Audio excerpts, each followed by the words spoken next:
tuning in to the online broadcast network, AFTERBUZZ TV. Over 20 million weekly downloads in over 150 countries, and your number one source for after-show entertainment.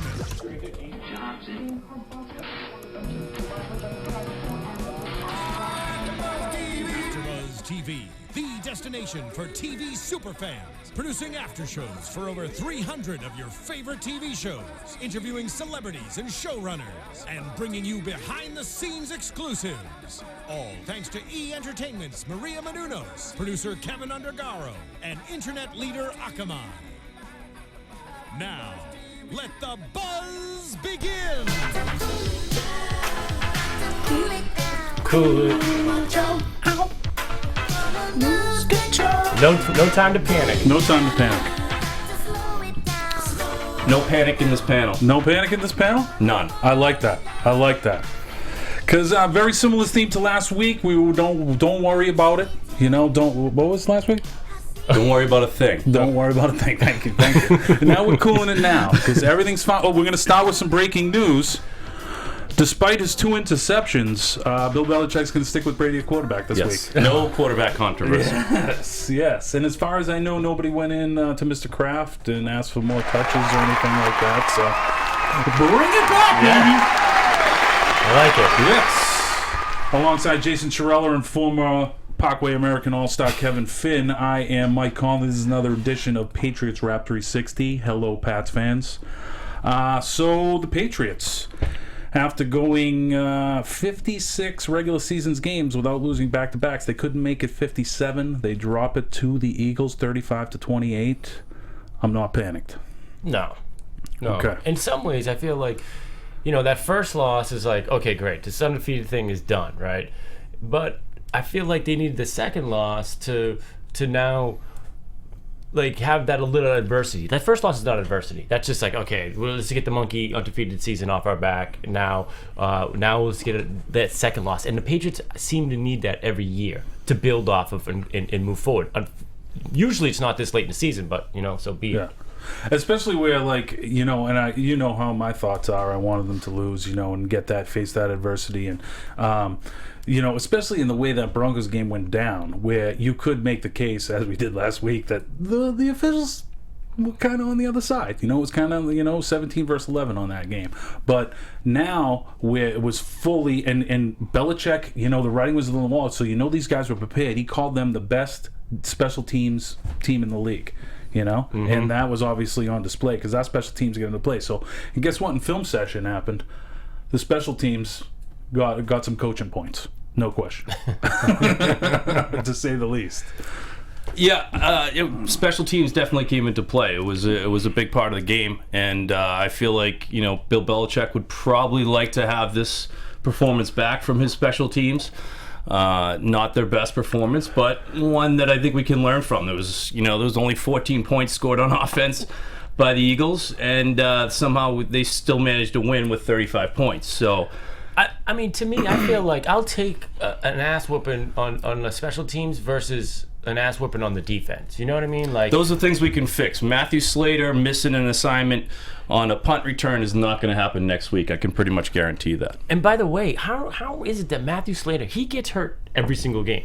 It's like stinger. It was a stinger, I think, on Sunday. It looked pretty painful. He gets stung every week. Yeah, well, because he goes down, and I get nervous because I think the guy's amazing. It was a bit disconcerting on Sunday. Well, what you need to do would be successful at special teams in the NFL. Not get hurt. Have no regard for your physical well-being. True. Reckless abandon. Utter reckless abandon. So I'm surprised. Kind of like you do with life. Boom. There it is. Right. There it is. Unfortunately, I was unable to parlay that into a special teams position for the Patriots. A la like Vince Papilli, sir the Eagles. But, I mean, I'm kind of like, I like the defense because they only gave up 14 points, and we are going to have to rely on them in these coming weeks, no doubt about that. But there are guys, it isn't, you can tell when Hightower's not out there. Let's just put it that way. But I see guys that are stepping up and making plays. That Freeney in these last couple of weeks, he's starting to be a playmaker on defense. So I was happy to see that. I'm happy to see some of the young guys on the defensive line start making plays. But Brady's getting hit too much. Oof. And I think maybe earlier in the year this was a case of he was just getting the ball out so quick because Gronkowski and Edelman are such matchup problems. They get open that quick. Yeah. Now we don't have that, so there's a big spotlight on that O-line, and they're not protecting him too good, you know? What's happened to David Andrews? How has he just completely fallen off the map? Well, Stork's a better center than David Andrews is. He is, but I was printing out, the tickets to Hawaii for this guy, halfway through the middle of this, the halfway point of the season. I mean, he was every snap of the offensive plays for the Patriots, and now, he can't even get on the field on Sunday. Something's happened there. Yeah. Well, I think he was solid, but it was also a case of Patriots fans kind of having pretty low expectations for this guy. Losing a guy, Stork, who won the Remington in college for best center, I think. Or no, that's not. It's I forget what it's called. You can look it up on your non-existent map book. But the wait, what's this? Yeah, get after it. But he won whatever they give to the center in college. Might be that, but anyways, I don't. He what's that? But so Andrews being an undrafted guy, the bar was set pretty low for him. So the fact that he played solid, we maybe think that he was better than he was. And also the fact that what I said before about like Brady getting it out, he was like at 2.1 seconds or something getting the ball out early in the season, tops in the league. And now, 2.1 seconds, you're hitting Brandon LaFell in the back of the helmet right now. He's got a little bit of a learning curve that he's still working with there. Yeah. Or over the other side of the field, maybe a couple skillets off Keyshawn Martin. I got to be honest with you. I'm a little bit concerned with Brandon LaFell. This is a problem that's plagued him since LSU, I believe. He's been known for drops. This is a guy we need right now. It's almost as if like he can't take the pressure. Like now he's front and center and he's dropping balls. If you get him the ball as a role player, he'll make those catches. I mean, there was no bigger drop for me. I don't want to go too far forward in the game here, but somehow, miraculously, the Pats ended up with the ball, with 30, 40 seconds left and a chance to tie it up and a chance to get a first down with looks like, grabbing some momentum, and the ball goes right through LaFell's hands. Yeah. And I mean, I know that's in Tom Brady's memory bank, and I know that he took credit for, or blame, you should say, for the second interception. But I'm not buying that. LaFell kind of broke off that pattern. LaFell broke that pattern off, and Fox did a terrible job with the broadcast, I felt like. But once they finally caught a real reaction there, and they caught Fox. Yeah, well, you know what I mean. Tony Saragusa there he did an awesome job of commenting on the momentum shifts throughout the game multiple times. But I just felt like it was one of those points where Tom Brady he's got a long memory when it comes to that stuff. Absolutely. And he's going to take credit for an interception that he didn't need to throw, but he clearly on that second interception, he was mad, and he didn't seem like he was mad at himself. And Brandon LaFell looked haphazard. And it was. You don't see Tom Brady throw an interception in the end zone like that. Well, he doesn't have right now. Tom Brady doesn't have his go-to right now. And last night, I mean, Amendola obviously, but like James White had a big game. He had 115 receiving yards. Yeah, his first 100-yard receiving game of his career. Yeah, and it's actually the second highest receiving yards for a running back since 1970. Obviously behind the one and only Kevin Falk. Wow. Yeah. Really? But, James White, you know me, I've been Tony Collins fans going to the almanac right now. You know me, I've been excited to see what James White's going to bring, and I was very excited what I saw in this past weekend, and I think that you're going to see a lot of him moving forward, even when people get healthy. Yeah, I mean, he's definitely serviceable at that position, no doubt about that. And, I think it's just a case of number 12 making people around him better, than they actually are. And that's shown with your boy Dion Lewis, as well as, with James White here. But, yeah, LaFell's one of those guys that you like to have in your clubhouse if he's like your third or fourth wide receiver. That's right. When he has to emerge as your first, Klein went to hands. Right. And that was what... I have a question for you. Now, what did you think of the Nate Ebner drop kick. Now, obviously, you didn't see it live because Fox had a split screen of either Tom Brady blowing a snot rocket and someone else going on. But when they did end up getting to show us the replay about 15 seconds later, it looked like some sort of weird rugby play. No, I'm not. If it worked, we would have been calling Brady a genius.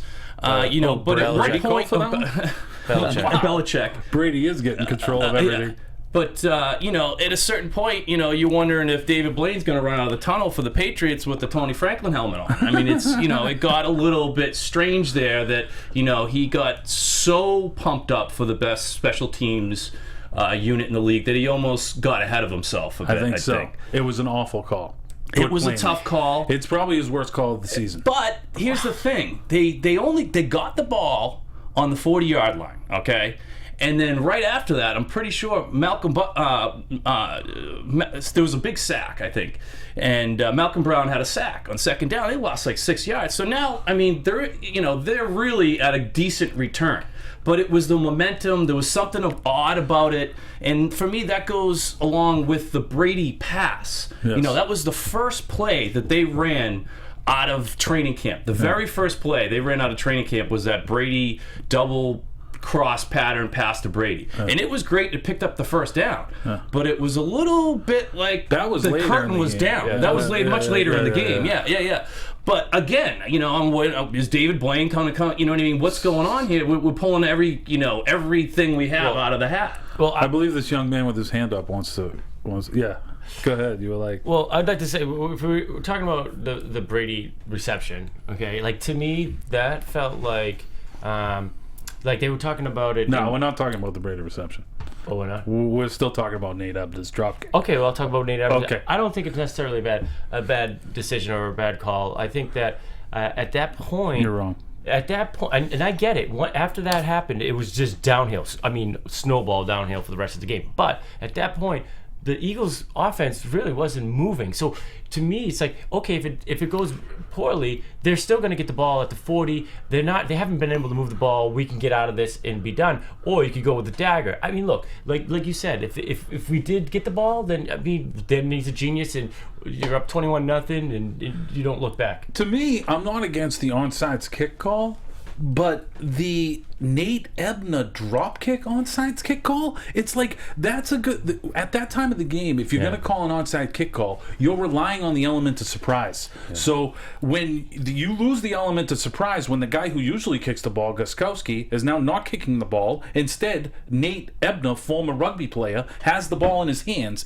This is not happening instantaneously. This is taking like 4 seconds to transpire. The other team sees this and they're like, "What the hell?" Come on, it's too late. I mean, he throws in the clearly ball. it wasn't. Not. I mean, Fox missed it, so it did happen quickly. Yeah, it did happen. It quickly. was they moved quickly, That's but really not it was in the cap of your argument. Just that they missed it. No, but it was a poorly hatched plan. I agree, and with a nod to my father, who's constantly talking about the Patriots and other NFL teams not finishing. Franklin. That was a moment where you kick it deep. They've been going 3-0. They've been getting called for flags left and right. You kick it deep. You get the ball back. You go in. You go up. You go up. I don't know, 21-0, and go into the half. And this team's done. They're arguing, and DeMarco Murray's saying he should have more carries. Instead, one bad decision at the end of the half, and it's a tie ball game. And these guys are going to win the football game. And DeMarco Murray still complains about not getting carries. Apparently that happened on the airplane on the flight home. Yeah, he just nestled up to the owner and you know. Okay. I can guarantee you Brandon LaFell wasn't doing the same thing after the day with Bob Kraft. He didn't. He deserved less. He might have been hiding in the luggage cart. He might have been going up asking for less targets. Yeah. But I thought that was really a turning point in the game. That situation. Because it's easy to say that. Of course, right. Monday, Wednesday evening quarterback, whatever you want to call it. But it's. The momentum in the game, you're up 14-0. It's like I say, if you surprise them, that's one thing. That really wasn't an element of surprise. But even if you just plainly kick it deep and they don't have to go 59 yards, they actually have to go 80. Maybe it takes them that much longer to go and score that touchdown. Say they score that touchdown anyway, and then maybe the Pats can run out the clock in the ensuing 3 downs instead of that block punt happening, which was also gigantic. Right. Well, I mean, I think to your point, I think sometimes maybe the Patriots are trying to constantly outdo themselves and be the talk of the week and what they pulled off. Oh, did you see what they did last week? God, I hope not. No. I mean, I disagree with that. I would certainly. You think they worry about Patriot what way. anybody says? That's, well, I mean, what do you read? what are you saying? You basically said they should have onside kicked it instead they do a pooch kick with Ebner. I mean, come on. Like, why would, I mean, you tell me. You're blaming vanity on that. I'm saying, first off, I'm saying I'm fine with the call. Okay. Yeah, I mean. Should we talk about the Brady reception? Can we have to wait on that too? Let's talk about that. this. Let's talk about this. Do you think the fact that these two teams had that 4-day mini camp had any effect on some of this play calling? I mean, these teams were pretty familiar with each other. They had the training camp like 4-day. I don't think they did that with the Eagles this year. They didn't. I think that was last couple of years they did it, but this year they did it with the Redskins and was it not the Eagles? Saints, maybe. Okay, Yeah, all right. yeah, Then so that's no theory there. no problem. I mean, this exact date last year, you would have probably had a point. If we This played the date Eagles, exactly all right. last year, which is the year that the Patriots won the Super Bowl. Yeah. I'm pretty sure the Patriots were 10-3. Yeah. That's one more loss than we have right now. I'm excited. And like I said last week about, but the Broncos still, I think I said they still had to go to Arrowhead. They don't. But the game I saw on their schedule, which I penned in as a loss, where they have to go to Pittsburgh already. And Cincinnati. Bronco and Cincinnati have to play too. So Right. one of them comes with three losses. And Peyton Manning might be and back, nobody so. wants to play Pittsburgh Thank right God. now. I don't want to play No, I don't Pittsburgh want to play right Pittsburgh. now. Yeah. No. I mean, we're big fans of Pittsburgh here, obviously, with these microphones. Yeah. But, I mean, they're the team in the AFC that's a little scary to me. Absolutely. They could make that, late 9-7. All of a sudden, you're fighting them off in the Super Bowl run. Yeah.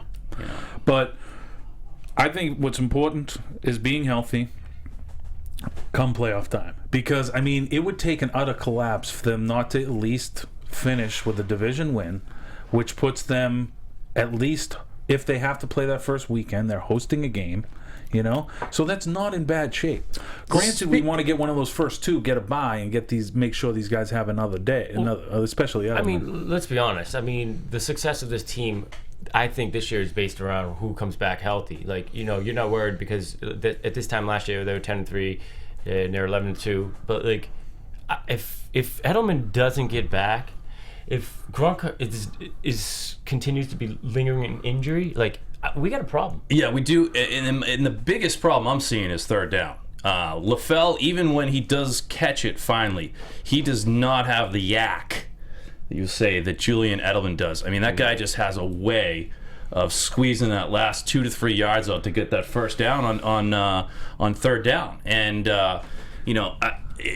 he did have a little yak on that deep ball that Brady threw him that set up Brady's sneak. But that's his deal. He's the deep ball. So, I mean, you throw a deep ball, you got to have yak. I mean, he battled. He fought off a couple guys. That's what I'm saying. LaFell has shining spots, you know? But it's that overall that he's talking about, like, especially last weekend, like, he starts to have a major role, and you can't count on that. You can't count on it. He's a role player. He's a complimentary guy. Speaking of health, Chung didn't practice today. Foot? Yeah. I didn't see anything about that during the game. From the week before. He's got a lingering injury, so he played with that foot this past weekend. Okay. Didn't practice. Maybe that's just a veteran move. I bet he's going to be there. Yeah, he'll be there.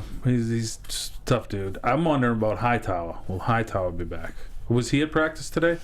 I know Gronk was not at practice. I believe Hightower was at practice. Okay. I mean, that dude's an animal. Right. I mean, he played the Super Bowl. I mean, he was practicing last week, right? But didn't play. Right. So I didn't see him on the did not practice list today.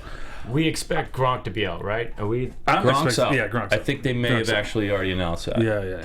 Yeah. All reports I heard have him out. So the thing is like I'm kind of a fan of the non-season ending injury because it forces other guys to step up. and increases the depth of our team. So This belongs in the same closet as the win-loss. yeah, should I put them back in the closet, fellas? I mean, kind of. I'm just saying, not, you know what I mean? I want the Patriots, come playoff time, to be healthy, number one, and number two, somehow have some type of chip on their shoulder. I don't know if the Inflategate chip can last the entire season, but if they have people that are knocking them and think they can't do it, I like that.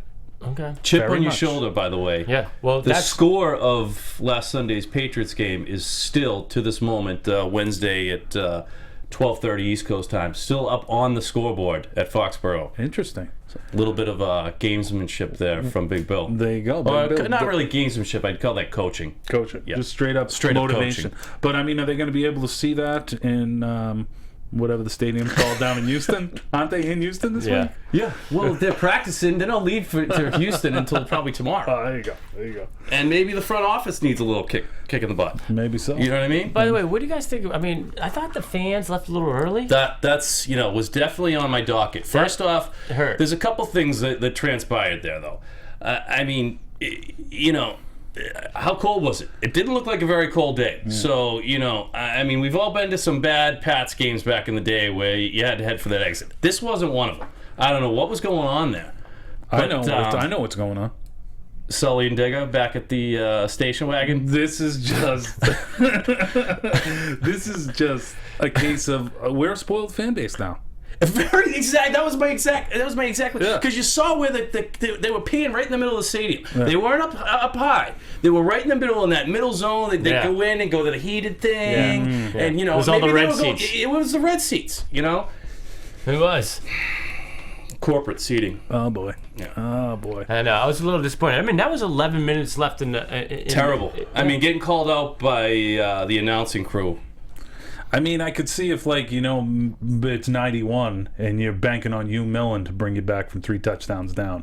But we got Tom Brady. You got the greatest of all time. And that's what they said. And they were 100% right. And you know what? They were right because the Patriots had a chance to tie that ball game. They did. And you know what? Quite honestly, I mean, I was looking at everyone leaving, and part of me was saying to myself, and I don't know what you guys thought, but I was like, he's taking too many hits. Do you bring in Garoppolo at this point? Wow. I was. Well, there Never was was a I point thinking there. Never did that come up in my mind. It did for me. I felt like I had such a bad feeling when at the start of the fourth quarter that Brady was going to end his season. Tom Brenneman actually shared your sentiment because I don't know if you guys remember. He goes, "Well, it looks like they're just ready to call it a night." Yeah. And I'm like, "Buddy, what are you talking about?" Because they were huddling up. Yeah, he was it was like first down, and he wanted to get up and just throw the ball immediately, and that's just not what the Patriots do. Yeah. And they took their time, went down, and methodically got themselves in a position. It was pretty impressive. Yeah. It was unbelievable. It goes to the Brady had an amazing game, by the way. Other than those picks, there's plenty to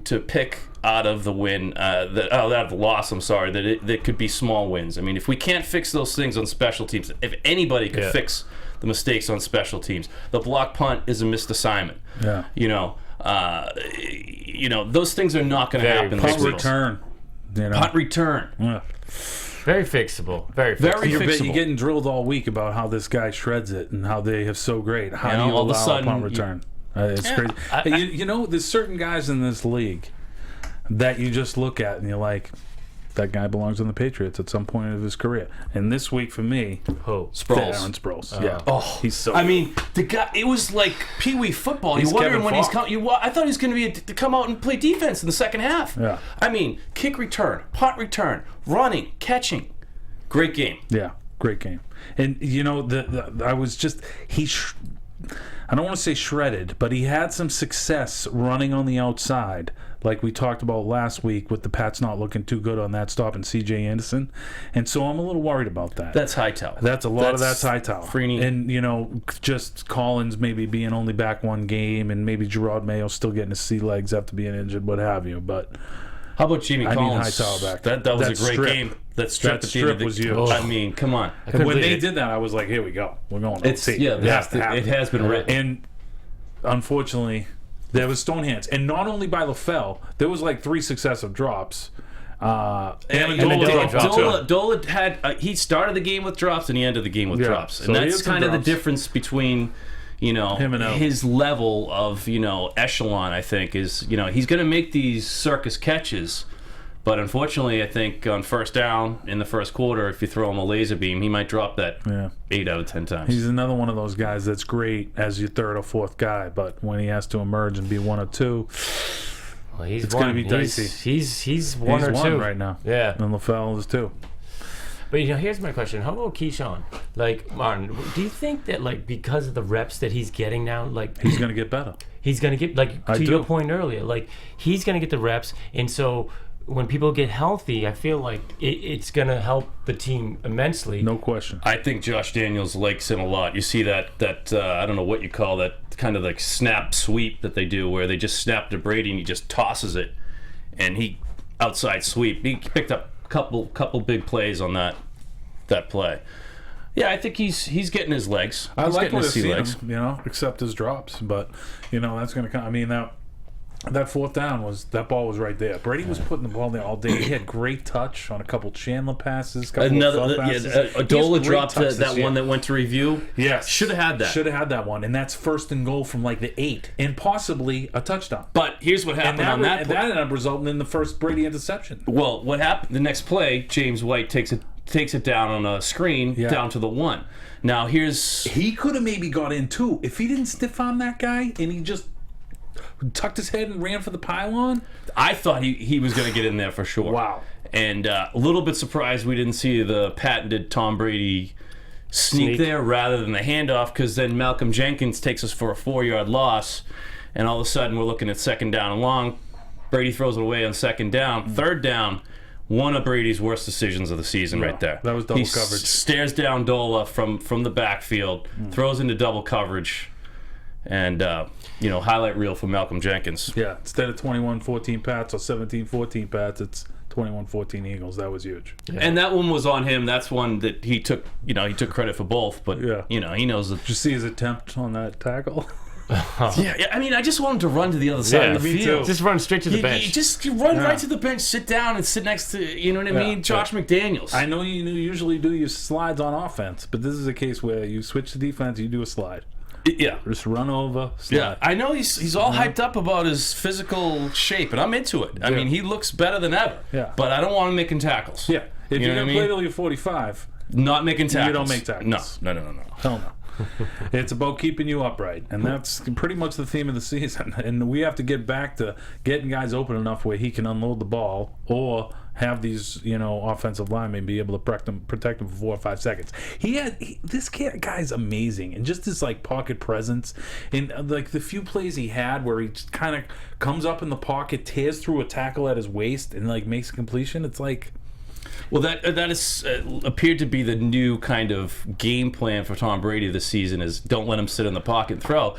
Got news for you. How is that new? Well, not new, but I mean the kid's in pretty good shape, and he's never looked better throwing on the run right now. I mean, he is throwing on the run with he just looks better. Period. Yeah. I mean, he did have that one long run on third down that looked like he was out in the middle of a cornfield. Boy. This number, another time I wanted him to slide. That was tough. I was tough. slide on that one. Yeah. You're not getting 3rd and 17 or whatever it is. Right. He doesn't even look good running. Now, granted, he's not fast, but you could be slow, but he doesn't even. I mean, for protecting the big boys out there, he's over 6'5", 6'6". It's tough to look good out in the open field with that tall and lanky. I'll give him 6'4.5".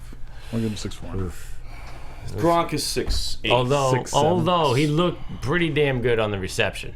He's got a little big bird going on there. You know what was impressive on that reception is the acting job. And that was I mean, we had the tight shot on him and everything. I know. And the play went. We gotta go. Yeah, we gotta go. And then the play's going, and he's still looking right into the camera. I'm like, I love it. Dude, he's got practice. He does the Uggs. He's got plenty of experience in this acting world. It was great. Clemson. Those Dick's Sporting Goods ads. Yeah, I mean, can't miss. That was. It was rich. It was, but that play to me, it's almost like. It reminded me, of the little Doc Do Your Job. They were talking about the double pass that they used against Baltimore last year in the playoffs. Sure. Well, that was almost used during the KC game. So I feel like they rolled out that play, and now there's no going back to that. You know? Yeah, that's exactly the way I feel. And the only thing I'm hoping is that we rolled some of those plays out for more plays. That's the only thing I'm hoping. But it does feel a little bit like we pulled the curtain back there and we showed our cards too much for a team that, you know, we got hyped up for because, you know, it's the battle of whose special teams sword is bigger than the other one. Yeah. I mean, that's always the case on trick plays, you know. But, I mean, hey, if a team's looking for that, then we just, like, burn them with James White running around the end. Or the reverse to Amendola. I mean, I'm just having dreams about that play being called, you know, with the Super Bowl on the line. Tom Brady runs into the end zone, spikes it, and it's a complete turnaround. And he falls. Maybe if we it. run it from like the 7. Yeah, exactly. That might happen, yeah. Yeah. That play's designed to score a touchdown, not to get a first down. That's my point. Well, no, I think it was designed in that instance to try and get chunk yardage on one play and be able to get out of bounds, and that's kind of what happened. Yeah, it was kind of huge for that. They did get it was a successful play, and they needed it at that time because it was, you know, desperation. 3rd and 3 on 25. I enjoyed it. Yeah. But then it results in obviously the second pick by Brady Immediately after. So the high was really short. Yeah, indeed. But you know, you got to give credit to the fact that they did make that furious comeback. I mean, they're down 3 touchdowns, Absolutely. under 8 minutes left, and they do come back and get 2, and then they're in the mix to get the 3rd. It's like, the mystique is still there, to say the least. There's 5 more minutes in that game to pass to win it. That's the bottom line. I mean, that game, you know, it doesn't leave a bad taste in my mouth. I mean, that felt pretty good. Like, that fourth quarter was just, I mean, it was remarkable what he was able to do and move up the field. And I mean, it feels pretty good, you know. Hey, we got a loss to burn. Here you go. Boom.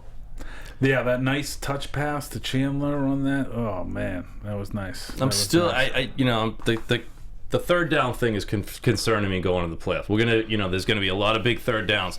Right now, they do not have that guy that's like, you know it's going to, and everybody knows it's going to, and you still get it. It's true. You know what I mean? I think they're 15 of 52 on third down since Edelman's gotten hurt. You know, that's a problem. Definitely, that is going to be the biggest glaring weakness, and one that I don't think is really going to be cured. But with JV receivers, you know, I think you can get these guys to obviously catch more balls. And Scott Chandler's going to have to get better than 61 yards. I think 4 catches and 61 yards, had to have 9 targets. Yeah. Had to have. Yeah. You know what I mean? This is a guy that, you know what I mean, I think should be able to catch a little bit more of the load here. Yeah, I mean, they seem to be looking for him. I mean, I thought he was playing pretty good. The special teams kind of cost him on this one, and it was just sad to see. I mean, look, when it comes to the third downs and all that, I mean, look, you can look at that, but it doesn't matter. To me, it's just about getting these guys healthy, because if these guys don't get healthy, and we're dealing with the JV wide receiving core, we're not going to get very far in the playoffs. It's not going to happen. I hear you, but the key is any given day. Don't rush these guys back until they get healthy. Oh, you know, absolutely. don't rush them back for Gronk is coming Dolphins back. Game. Gronk is coming back. Hightower's coming back. These guys are coming back. Yes. They and will play. Edelman, if we get a bye, Edelman would be back for the playoffs. And maybe if we even don't get a bye, he could be back. Right. That's going to be a tough one, though. That's going to be a tough one. To me, speed. You know what I mean? Is he gonna come back as an Edelman that we know? Look at, you know. I know exactly. That's why, to me, foot injury for a wide receiver. I don't want to. You know. I don't have even at 75%, he's an extra Amendola on the field with him. Absolutely. Absolutely. I've committed to the idea that, like, I don't have much stock in the sense that Edelman's going to come back 100%. So to me, you get Gronk back, you get some reps with LaFell. He improves. Keyshawn, he improves. James White's doing well. Amendola would be able to. We can make a good run. Get a nice warm spot for LaFell on the bench. He's down on him. He's down on JoJo. You're JoJo's biggest supporter. You know that? Well, I need to be. Patriots So we Nation. need to be. Well, tell me someone else I can support at this point. Damaris Johnson. Yeah. Okay. No, I think Keyshawn Martin's actually going to be a player for us and make some plays before the end of the year is through. No doubt about that. Looking forward to this next week. Okay, former Bill Belichick Padawan Bill O'Brien and the Houston Texans. They are on the docket. They started out 2-5, looking like a laughing stock, but now they've won 3 out of 4. They or dropped 4 to out of Buffalo 5. last week. Yeah. So they are back in the mix, especially in that weak division. So they have a lot to play for, and very formidable defense. I mean, if there's any team that knows the Pats, it's the Student Texans. versus teacher here is what we're looking at. Bill O'Brien, you got Will Fork, you got Romeo Cornell, you got Mike Vrabel. Will Fork hitting his stride, playing his, Belichick said today he had his best game of the season last week. Yeah. I saw him early in the season. He looked like a guy I wasn't sad to lose. He's looking big, but I mean, he's playing quite a bit of snaps and getting his reps, and he's a guy I think that always gets better as the season goes because he's probably got people around him that kind of rein in a lot of what you're talking about as far as eating a full ham for breakfast. But it's a team that I'm definitely nervous to play. I would like to see Maybe that's what's slowing me down today. Another matchup. Ham again for breakfast. Ham again. It's Wednesday.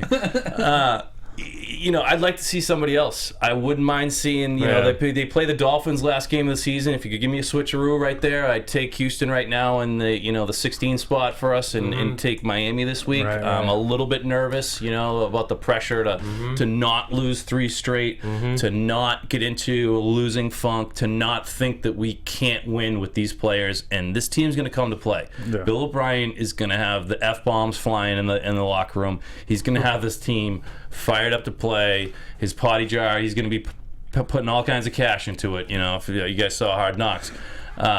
This is going to be a team that's going to come out firing, and they know how to play. And it's a team that I had preseason to do a lot better than they're doing. Yeah. But now they're in the position to kind of get where they should be. I actually have a bet in Vegas that they win over 8 games. Running out of time. What are they right now? 6-6? Yeah, they got 6 wins. So 6 and 6. Do the math. Yeah. 6. I just did it all by myself. That's amazing. So, any of your other preseason predictions that are going by the wayside, or that we should know about? I'm still feeling good about my. As opposed to you, I know you picked Jay Gruden for preseason coach of the year. I still have my Belichick pick in there, but I know you were steadfast on Jay Gruden. Kirk Cousins, I believe in him. Yeah, you like this? You like this? That? Yeah, this, I like that. This, that. But the Pats can clinch a playoff spot with a win against Houston this week, and I gotta hope that Bill Belichick has them focused solely on that. He's got the score up from last week. We got one thing to focus on. We talk about one thing that we got here at the beginning of the year, and it's making the playoffs. They can win this week. They make the playoffs. That's the end of story. No, if this team wins, if that team loses. Pats win this week, they make the playoffs. Is that true? Like, don't they need a Jets loss? Or the Jets won this past week, so are they... it's just a win. I am not an NFL mathematician. Okay. But what I've read is that with the win, the Pats are in. Pats are in. All right. That's playoff. It's wild card. Playoffs. Yeah. To me, how does your O-line, Mr. O-line Conley over here, how are you going to contain Mr. J.J. Watt? What? I guess I wasn't shocked, but Belichick today throws some heap and praise, as he has a tendency to do to every team's best player. But I really felt he meant it with Odell Beckham. I think that was really a scouting tool, a recruiting tool. It was a recruiting tool. Yep. I felt a little less so about J.J. Watt, but this was just flip the surface a little bit. This was just a little bit of climbing up the butt of the opponent and thinking they're awesome. But he threw an LT comparison out there, so I think Bill's the man that's very familiar with LT. Yes, he is, and LT's one of the best 5 defensive players to ever play the game, and he's all of a sudden right below Malcolm Butler and Fred Marion, but that's a little kind of high praise. I know he's a monster and all this stuff, but I do seem to remember Houston getting run all over at the beginning of the season. Exactly. Massive points. Yes. Didn't New Orleans score like 40 points off them or something like that? But to me, it's a different team now. Like, it's completely different. It is, but he was there. He was a part of that. he was part of those defenses. I mean, he was on the field for that. Yeah. You know? Because at the beginning of the season, I was like, oh, wow, this guy's all talk. He's getting run now. He's getting run. You know, like maybe he was just getting a little too high on himself after the hard knocks. But this time, he's gonna make wasn't some a factor. Now he's in Peyton Manning's commercials with the Papa John's, so that's a pretty annoying commercial, by the way. But you know, it's tough when you go to play, you know, Houston or any of these teams. All these teams, they get fired up to play the Pats. Yeah, and so that was what would happen this week. Yeah. This was the Eagles Super Bowl. Clearly, I mean, actually, they are still in the hunt, but the this NFC is least. this is a team that was, you know, geared up to play the Pats, as opposed to, you know, maybe the Pats are in a little bit of a hole coming off the loss. You know, getting their ears ripped all week long probably didn't suit everybody well, you know. And the Eagles are a good team. They've been playing, you know, not up to their own standards, and you know, they came up with a good game plan, and they got some bounces. Yeah. But I'll tell you what, if there's any team in the NFL that wants to beat the Pats, it's Houston. Well, no question. I mean, obviously, Billy wants to beat his old sensei and what have you, but I mean, they have a formidable defense. No. I mean, past the defensive line, their defensive backfield's good. Jonathan Joseph and whoever's at the other corner. Yeah, well, Belichick, though, we got to talk about the fact that he probably owns a little bit of real estate deep in the back of the orifices of our Hoyer's mind. You know, there's going to be a point there where he tingles a little bit of the prefrontal cortex, and we got Hoyer thrown into the stands. I love that. I always love Belichick versus a young quarterback. You know, and the one that he knows that's been on his team, he knows his weaknesses. He's been eating this guy's his mistakes alive for how many years? I don't know if you have to look too far to find Brian Hoyer's weaknesses, but he's a formidable opponent. Yes, just as the Houston Texans are. I mean, they got LT on one side. Future Patriots Hall of Famer, Ring of Famer, Vince Wilfork. You know, putting heat on Brady all week, but just got to keep 12 upright, and the guy will make the throws. Well, yeah. I mean, to me, it's not so much about can we stop the Houston offense? It's just, I mean, how do we maintain right now with what we're working with, or what Brady's working with? Really, I mean, it takes time. Like, right, to me, those two losses, that's preseason. That was preseason game 1 and preseason game 2 for Tom Brady. I mean, he's working with these receivers, being like,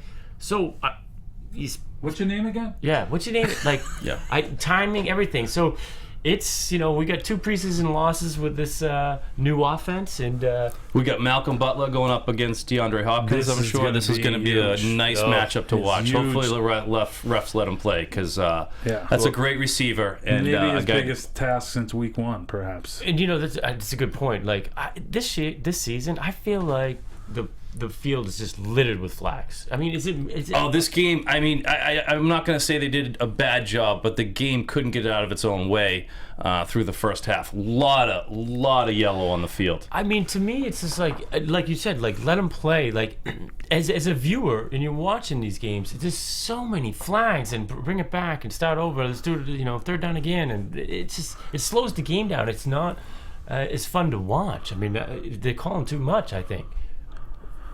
Thought? Yeah, I mean, I guess. I mean, but, you can't just let guys cheat out there, Haven't you listened to any of the non-Patriot fans out there? You can't let people cheat. Tom Brady cheats. The Patriots cheat. You know how many people I had to restrain from punching in the face this past offseason? I mean, it's horrendous. It is. It's horrendous. New cornerback for the Patriots, I believe, Leonard Johnson. I believe he's a defensive lineman. Defensive end, yeah. Okay. We cut, I believe, a corner. Yeah, Melvin. After he recovered that fumble the other day? Come on. No, the onside kick? He was getting toast, yeah. Yeah, he was. But he was right place in the right time. And now he's looking for work. But, I mean, so it does... I was always weary of this game on the schedule at Houston. You've been saying that. But I think the fact that they have dropped 2 in a row, I feel a little bit better about this game now. I think it's going to be renewed focus. The Pats haven't dropped 3 in a row since 2002.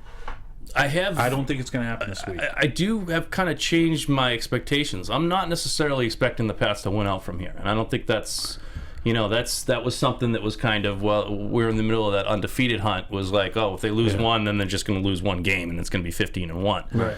And now, you know, you see kind of like what you're talking about as far as we want to stay healthy and keep guys 2-game injury type thing. I think we're going to see from this point out, we're going to see, you know, possibly another loss. Not necessarily this week, but we could see another loss in the cards. I think if we go 3-1, if the Pats go 3-1, we still get a bye. Right. And that's really all I'm after. If they lose They could this get a week, bye with 2-2. if they lose to the Texans, that's 3 in a row. You're going to see panic set in Pats Nation.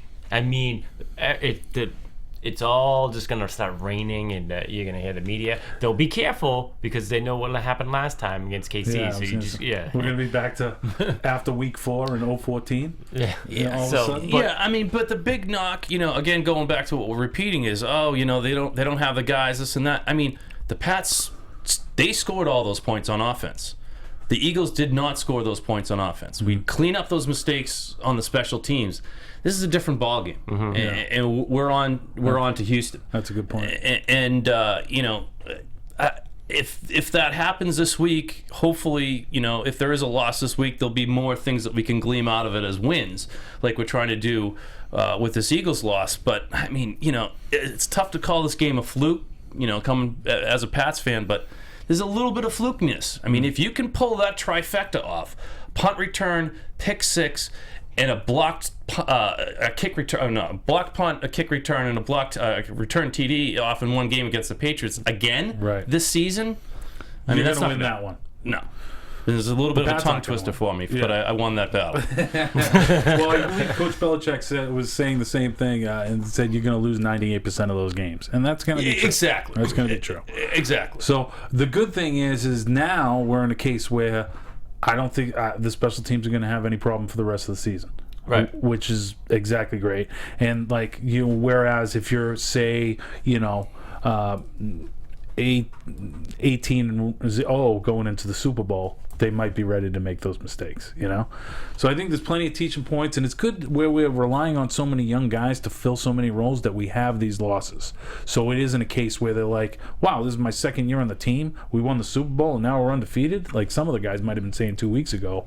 It's good that they had a, you know, bring back to earth, you know, because as, you know, humble as these guys may sound, you know, and they follow the Belichickian rule of, you know, saying the right things, some of them I bet were, you know, they had their chest puffed out a little bit, you know. I completely agree. I was in your boat or your bandwagon with the loss, you know. Of course, once we got the loss, I was in complete panic like everybody else. But you know, I agree. There's people that in that locker room that had never experienced a loss before, and the people that needed to experience a loss in order to have that monkey off their back. But to your point, like, it's not the first loss that they need to experience. They need to experience the second loss. Just like you said, like, oh, the first loss, oh, we're going to go 15-1, you know? Yeah. But it's that second loss that now brings everything back down and being like, oh, no, fellas. This is what needs to happen. And I'm loving every minute of the Carolina Panthers absorbing all this attention. The best team in the league. You know, he's going to win the MVP, blah, blah, blah, blah, blah. Bring it on. Send that all down south. Is that what you do? What is it? Yeah, the dab. The dab, right. He taught me that before the show. So now I know what Cam Newton's doing out there. I can see, you know, Tom Brady's celebration touchdown right now in the Super Bowl right now. Bang, boom. Oh. Okay. What about his? I don't like to get ahead of myself. Okay, but do you see a scenario where Patriots, all right, knock on wood, they win the AFC Championship game. They're heading back to the Super Bowl. Brady's like, that's it. Peace out, Goodell. I'm pulling my team off the field. We're not going to show up for the Super Bowl until all these charges are dropped. I thought he was actually going to have something. I thought we were going to have something. Yeah. Nothing? Nothing. Nothing? No. What, I mean, I get a 10 for creativity. Yeah. I mean, there's no chance in hell that'll happen? Peace out. Drop your court case. No appeal. Yeah, I'm You sure. know? Yeah. Let's send back over our first and fourth rounder. Are you not entertained? He just screams out. should definitely hold your breath on that. Oh, man. Oh, well, you guys got anything else? I think that kind of does it for us. How do we follow that up? Yeah, right. I'm at a loss. What an idiot. All right, we'll have to get the Texans this week. For Kevin and Jason, I'm Mike Conley. This has been another edition of Patriots Wrap 360. We might be on a little early next week, so make sure maybe Monday or Tuesday, just check back. We'll let you know. But go Pats. Season going to beat the Warriors and break their streak Friday night. Bees win, Celts win. Woohoo! From executive producers Maria Menounos, Kevin Undergaro, Phil Svitek, and the entire AfterBuzz TV staff, we would like to thank you for listening to the AfterBuzz TV network. To watch or listen to other after shows and post comments or questions, be sure to visit AfterBuzzTV.com. I'm Sir Richard Wentworth, and this has been a presentation of AfterBuzz TV. Buzz you later. The views expressed herein are those of the hosts only and do not necessarily reflect the views of AfterBuzz TV or its owners or principals.